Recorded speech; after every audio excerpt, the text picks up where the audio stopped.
Every soldier understands sacrifice, not as a noble ideal or a distant possibility, but as a cold, practical equation. A belief that if your choices are sharp enough, your judgment clear enough, you can control the cost. You can ensure that the necessary deaths are not wasted, that the living are not burdened by regret. That was Levi Ackerman's rule, and he learned it the hardest way possible. Not by winning, but by making a mistake he didn't see coming. For Levi, staying alive was about seeing things clearly.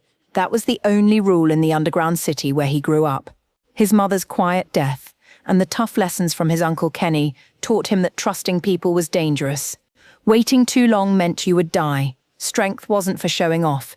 It was to make sure you and the few people you cared about survived another day. So he formed a team with Isabelle and Faran. They weren't just friends, they were partners.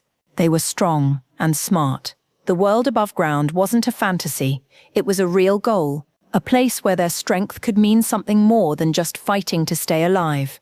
Then Erwin Smith came with the Survey Corps and his big, risky plan. Levi didn't fight him because he thought he was better. He did the math. Erwin's plan felt like it would use his people as tools, so Levi decided to do things his own way. He would protect his team himself, without following someone else's dangerous orders.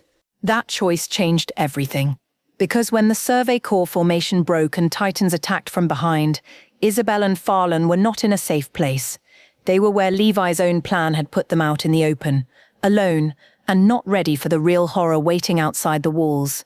They didn't die because Levi was weak. They died because their leader didn't know everything he needed to know. Levi understood this the moment he found their bodies.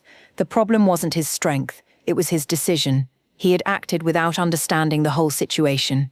He thought he was in control, but he was just in the dark.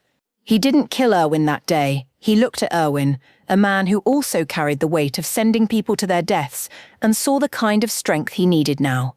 Not the strength to be the strongest fighter, but the strength to make choices so carefully that if people had to die, it would at least be for a real purpose, not a mistake. From that day on, Levi's way of doing things changed. It wasn't just about being a good fighter anymore. It was about knowing everything he could, and wasting nothing. He followed Erwin not as a follower, but as someone who shared the same hard mission. He became the sharpest weapon he could be, so when he had to fight, it was clean, exact, with as little unnecessary death as possible. Years later, fighting Kenny, he learned the truth about his family's power, a strength that wakes up when someone they care about is in danger. It explained why he was so strong. It didn't change how he chose to use it. In every battle after that, Levi fought with the memory of his mistake, always with him. His amazing speed and power weren't for showing off. They were tools to be as efficient as possible. Every move was thought out. Every order was double-checked. He wouldn't let feelings cloud his thinking, and he wouldn't let rushing in seem like bravery. Levi Ackerman isn't trying to be forgiven for the people he couldn't save. He is trying to see everything clearly. He is trying to make no more mistakes, because once he made a choice without knowing the whole story, and he will spend the rest of his life making sure that never happens again.